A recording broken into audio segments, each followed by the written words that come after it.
मैंने यहाँ पर बहुत गर्व से कहा कि मैं दलित हूँ, अपने आप को हिंदू नहीं मानती। मैंने ये थोड़ी ना कह दिया मैं अपने आप को मुसलमान मानती मैंने तो नहीं कहा। आप ही खुद कह रहे हैं मैं मुल्ली हूँ, हलाला की पैदाइश हूँ, इसका तो हलाला हुआ होगा। मतलब एक टैग लाइन जो इनकी हलाला वाला है ना, इनको खुद नहीं पता। अरे हलाला उनमें है तो नियोग आप में भी तो है ना। आप भी अपना पूरा पढ़िए जरा, आप भी अपना पूरा पढ़िए। हलाला क्यों? हलाला क्यों? क्यों नहीं किसी ने बोला कि बुद्धिस्ट की पैदाइश है, बुद्धिस्ट की औलाद है? किसी ने क्यों नहीं बोला? धर्म का जहर पाला गया है ना। सिर्फ धर्म के नाम पर ही तो बांटा गया है हमारे देश को। हमारे देश को इस पे तो नहीं, आप हिंदू और बौद्धिस्ट में तो नहीं बांटा है ना, हिंदू और सिखों में तो नहीं बांटा, ठीक है, हिंदू और जैनों में तो नहीं बांटा, सिर्फ और सिर्फ हिंदू और मुसलमानों में ही क्यों बांटा गया है ना? महत्वपूर्ण सवाल है। हाँ, सिर्फ हिंदू और मुसलमानों में ही क्यों बांटा गया है? हमेशा से आप ये एक चीज देखिएगा कि जब भी एक टॉपिक आता है, जब भी कोई भी सरकार के खिलाफ खड़ा होता है या उनकी नीतियों के कोई भी खिलाफ खड़ा होता है, तो सबसे पहला एक जो नाम आपको टैगलाइन मिलेगी वो मुसलमान की ही जरूर मिलेगी। मुसलमान उसके लिए मतलब बीच में आएगा ही आएगा। मुसलमान आएगा, फिर पाकिस्तान आएगा, फिर देशद्रोही आएगा।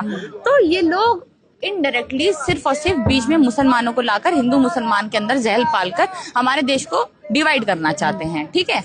आप ये बताइए कि अगर इस देश में मुसलमान ना रहता होता है ना, इस देश में जो दलितों की हालत आज इतनी ठीक है भी, इतनी होती नहीं होती, किसी हालत में नहीं होती। मैं नहीं मानती क्या योगदान मुसलमानों का? देखिए बिल्कुल नहीं होती। तो इसीलिए तो चिढ़ते हैं नहीं गांधी से, क्योंकि उनको लगता है जो मुसलमानों को बसाने वाला है वो इस देश में गांधी है। अगर इस देश में गांधी ना होता तो इस देश में मुसलमान ना होता। और मुसलमानों को जो आज हिंदू और मुसलमानों को आपस में बांटा गया है, वो एक्चुअल में जो जाति व्यवस्था है तब वो सामने निकल कर आती। आज भी हमारे घर की बहू बेटियां जो हैं, आज भी हम जैसी लड़कियां जो हैं घरों के बाहर निकलने से 10 बार सोचती पहले। आज भी हमारे जो घर के मर्द हैं वो झाड़ू लटकाकर पीछे चल रहे होते।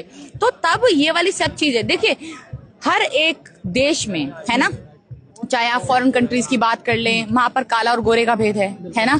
आप पाकिस्तान की बात कर ले तो वहां पे बलोचिस्तान, लाहौरी, ये सब अलग अलग है। तो हर एक देश में जब पॉलिटिक्स काम करती है तो सबसे पहला उनका टॉपिक ही ये होता है, क्योंकि उनको पता है सबसे सेंसिटिव मुद्दा क्या है। सबसे सेंसिटिव मुद्दा है इंसान का धर्म, क्योंकि वो अपने धर्म का पक्का है।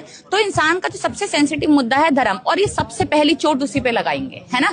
तो हमारे भारत में जो सबसे सेंसिटिव मुद्दा है हिंदू और मुसलमान का, ठीक है, क्योंकि उनको पता है मुसलमानों की जो आबादी है यहाँ पर काफी बड़ी है, ठीक है।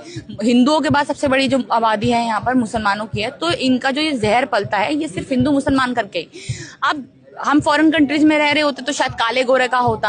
अब क्योंकि हम भारत में रह रहे हैं, भारत में हम जन्मे हैं, तो यहाँ पर हिंदू मुसलमान का जहर बहुत ज्यादा पल गया है। तो इसीलिए ये लोग सिर्फ और सिर्फ डिवाइड कर रूल करने की कोशिश करते हैं।